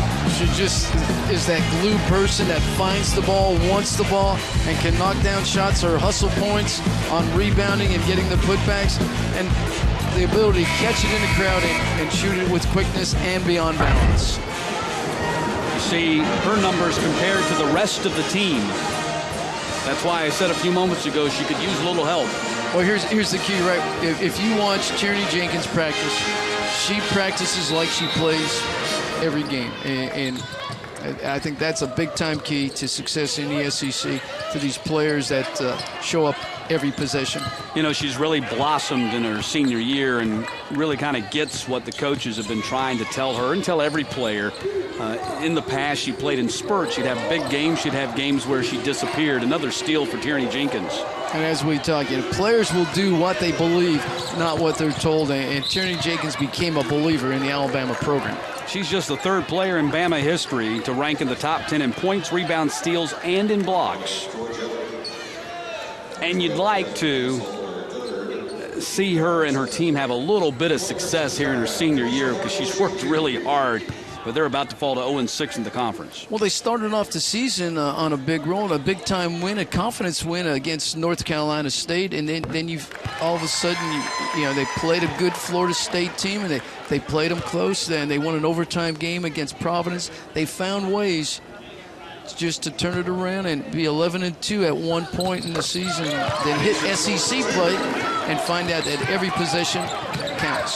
Well, let's face it, their scoring margin is a -25 in the conference. That number is blown up a little bit by the fact they got routed by Tennessee, 110-45. But here's another double-digit loss likely here tonight as they're down 11 with less than 3 to play. Well, that's true in terms of their size and their strength. You look at this Georgia roster, you look at Tennessee, you look at Auburn. There's length out there.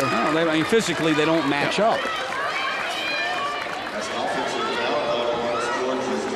Teams like Auburn, now Georgia does have length. Now Georgia doesn't have great size inside, and that's one of the reasons why Tierney Jenkins has had another strong game, because she can match up. A team like Tennessee, she's just she's overwhelmed. That's right, and they can bring 4 and 5 post players in there just to take away your game, and then the size of the guards is another factor. Jenkins, another layup. 20 points for Jenkins tonight.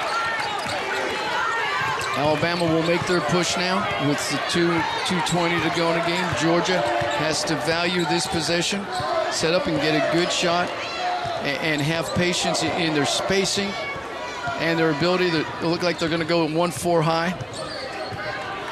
Set up the screen, on the ball screen up on top, and then look down inside.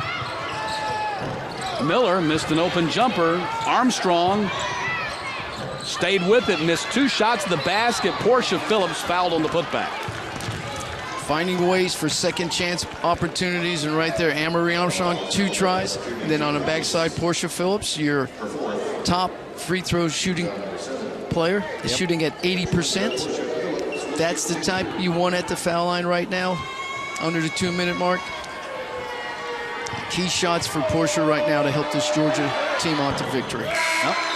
Leaves the door open for Alabama. Jenkins now has 4 fouls. If Alabama could just get a rebound, as well as Alabama does on the offensive glass, and that's about crashing the glass, they're just exact opposite on the defensive rebounding. They give up 45 boards a game in SEC play, which is last, and that's the number Georgia has tonight, 45 boards. Anytime you can secure extra possessions, either on the boards or turnovers with your defense, key opportunities. Myers miss, Robinson rebound. Jenkins inside, blocked by Mitchell. Jenkins stayed with it, her 22 points now, making an 8-point game.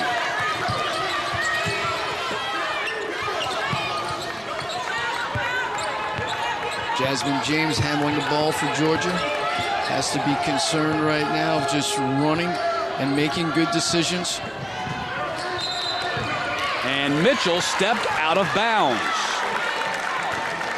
That's been a problem for Georgia. Time and time again, their ability to try to get open. They're sprinting out to the sideline, and they're making their pivot too close to the sideline and called for the turnover.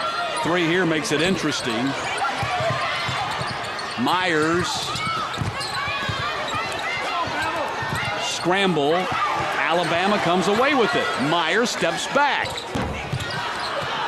And Portia Phillips, the rebound, should put it to rest.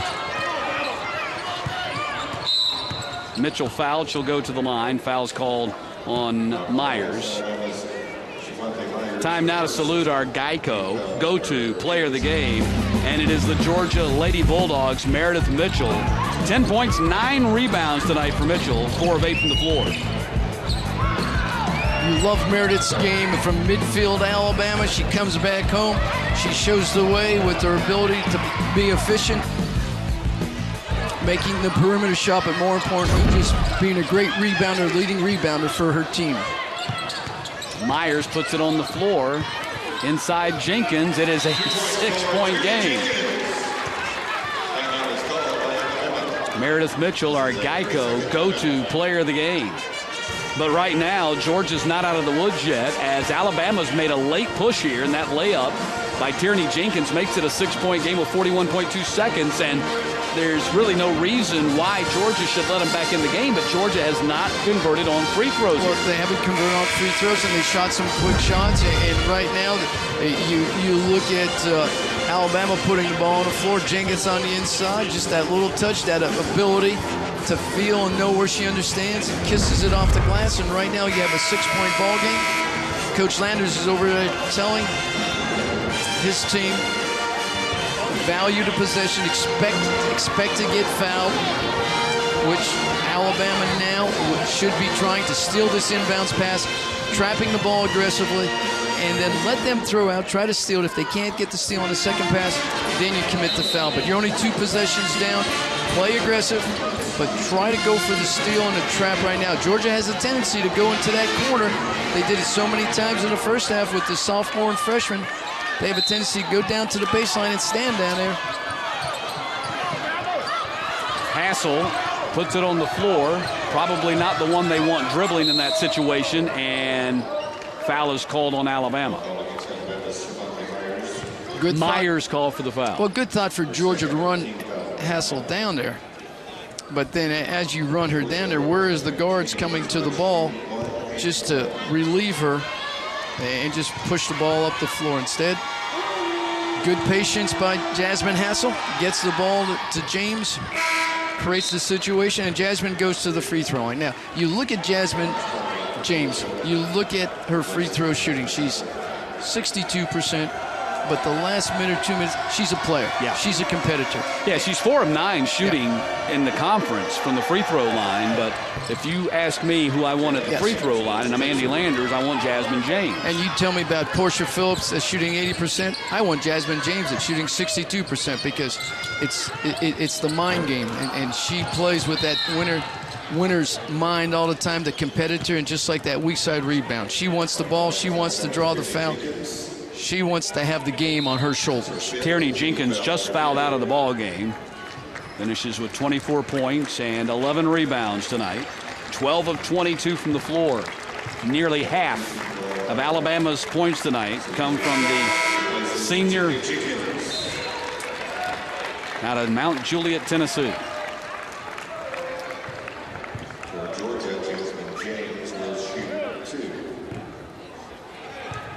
So James at the line.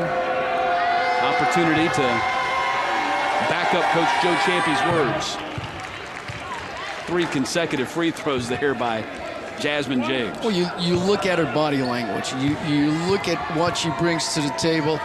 She wants to have the opportunity. Not many ball players want that opportunity to win a game, but also take the responsibility to lose. Even though she misses that second free throw, she's 3 of 4. And right now she understands that the game, she wants to be in control of this game. Well, she is the only 3-time Memphis Prep Player of the Year award winner in that city in the 40-year history of the award. And, of course, we all know the great basketball history of Memphis. We certainly do, and there's been some great players out of there, both men and women. For her to have that honor for 3 straight years, speaks volumes for her game. Georgia now 5-0 in the SEC. They remain a half game behind Tennessee, and they remain one of two unbeatens in the Southeastern Conference tonight with a 60-51 victory over Alabama. Crimson Tide fall to 0-6 in the conference as Georgia wins this one 60-51. Just two players in double figures for the Lady Bulldogs tonight. Khalida Miller with 12. Meredith Mitchell finishes with 10. Strong effort again by Tierney Jenkins. Another double-double. 35th of her career. She goes for 24 and 11. Next up for Georgia, Mississippi State on Sunday. Alabama ends their three-game homestand winless. They'll be at South Carolina on Sunday. Georgia wins it 60-51. And now for my partner, Coach Joe Champion, and the entire CSS SEC crew, I'm Matt Stewart. Good night from the Coleman Coliseum where Georgia wins it. Sports Night is coming up next.